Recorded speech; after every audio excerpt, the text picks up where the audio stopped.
법용이 시간으로 함께 할 텐데요. 법률 용어에 대해서 조금 더 친숙하게 느끼실 수 있도록 좀 자세하게 짚어보는 시간입니다. 오늘 법용위에서 알아볼 용어는요, 강제집행이라는 용어인데요. 많이들 들어보셨을 거예요. 그리고 강제집행이라는 단어를 들으면 뭔가 좀 느낌은 오는 것 같은데 정확하게 뜻이 무엇일까라고 생각하시는 분들 많으실 것 같아요. 우선 변호사님께서 강제집행이 어떤 의미인지 의미부터 좀 짚어주시죠. 네, 말 그대로 그 강제 집행에서 강제로 집행을 한다라는 뜻이고요. 그러니까 실제로 내가 A라는 사람이 B라는 사람한테 돈을 빌려줬는데 B가 네. 갚지를 않아요. 그러면 실질적으로 이 부분을 가지고 법원에 B가 B한테 돈을 빌려줬는데 B가 갚지 않는다라는 소송을 하고 법원으로부터 판결을 좀 해주세요라고 하면 그 판결을 가지고 나중에 이제 집행을 해야 되는데 그걸 가지고 강제 집행이라고 합니다. 네, 많은 분들이 이제 강제집행이라는 단어를 들으셨을 때, 뭔가 강제로 어떻게 하는 절차이다, 집행을 하는 절차일 텐데 그 강제로 이루어지는구나라고 많이들 생각을 하셨을 텐데요. 변호사님께서 자세하게 좀 짚어주셨습니다. 강제집행이 사법상의 강제집행과 그리고 행정법상의 이제 강제집행으로 나눠진다라는 이야기들을 하는데 어떤 좀 차이점들이 있는 걸까요? 이제 강제집행은 이제 법적으로 뭐 사법상 강제집행, 일반 민법상 강제집행, 그다음에 행정법상 강제집행으로 이렇게 나뉘고 있는데요. 먼저 이제 사법상 강제집행을 잠깐 설명을 드리면 아까 말씀드린 것처럼 임의적으로 A가 B한테 돈을 빌려줬는데 B가 갚지 않을 경우 A가 임의적으로 B 재산을 내가 취해올 수 없다. 그러니까 민법상으로는 이걸 스스로 자력구제라고 하는데 자력구제를 할 수 없다. 그러면 법에 신청을 해서 법원으로부터 B가 A한테 언제까지 돈을 갚아라라는 판결을 받아서 그 판결이 확정된 다음에 B 소유의 재산, 부동산이든지 동산이든지 채권에 대해서 직접적으로 강제 집행을 하는 절차를 말합니다. 그래서 여기에는 그 B가 부동산을 가지고 있으면 실제로 1,000만 원이라고 하면 1,000만 원의 판결금을 가지고 B 소유의 집에 대해서 아파트가 있으면 아파트에 대해서 강제 집행을 신청을 하면 그 압류가 되고 바로 강제 경매가 실시가 됩니다. 이거를 강제 집행이라고 하고요.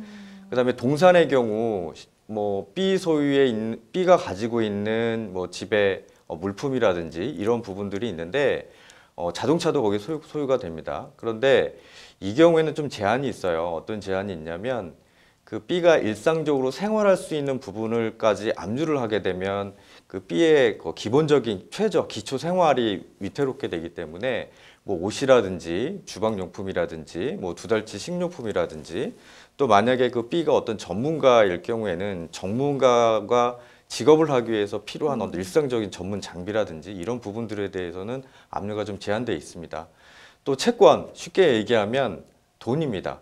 은행에 있는 통장, 그 다음에 B가 뭐 C한테 받을 수 있는 뭐 채권이라든지 뭐 B가 또 C한테 돈을 빌려줬으면 B가 C한테 받을 수 있는 그 대금 반환 청구권이 변제 청구권이 있지 않습니까? 그러면 그런 그 채권에 그 강제 집행을 할 수 있습니다. 지금 말씀드린 그 부분을 사법상 강제 집행이라고 하고요. 또 한편으로 이제 행정상 강제 집행이 있는데 행정상 강제 집행은 좀 특수한 게 있어요. 그 사법상 강제 집행은 사람이 그 법원을 통해서 판결을 받아서 하는데 이 행정상 강제 집행은 행정 주체가 돼가지고 행정 주체가 법에 근거해서 일반 국민에 대해서 강제 집행을 하는 겁니다. 여기는 흔히 쉽게 얘기하면 법률적으로 뭐 즉시 강제라든지 행정 대집행이라든지 이런 부분들이 있는데 좀 말씀을 드리면 그 전문 용어를 들어가면 너무 어려우실 거예요. 쉽게 얘기하면 B가 세금을 내야 되는데 체납을 했어요. 그럼 국가에서 체납 절차가 이루어지거든요. 그럼 이제 국세징수법에 근거해서 B가 가지고 있는 부동산이라든지 이런 부분에 체납 절차, 압류 절차를 진행할 수 있습니다. 또 뭐 그 경찰관의 그 강제 집행이라든지 즉시 그다음에 뭐 불법 건축물에 대해서 국가가 아니면 지방자치단체가 철거 집행을 하는 경우 이런 경우를 행정상 강제 집행이라고 합니다. 네, 변호사님께서 이 사법상의 강제 집행과 그리고 행정법상의 강제 집행이 어떤 좀 차이들이 있는지, 어떻게 좀 다른지 설명을 해주셨습니다. 그러면 강제 집행을 한다라는 의미는 좀 알겠는데, 그럼 구체적으로 어떤 절차와 좀 방법에 의해서 이루어지는 것인지 좀 설명을 해주시죠.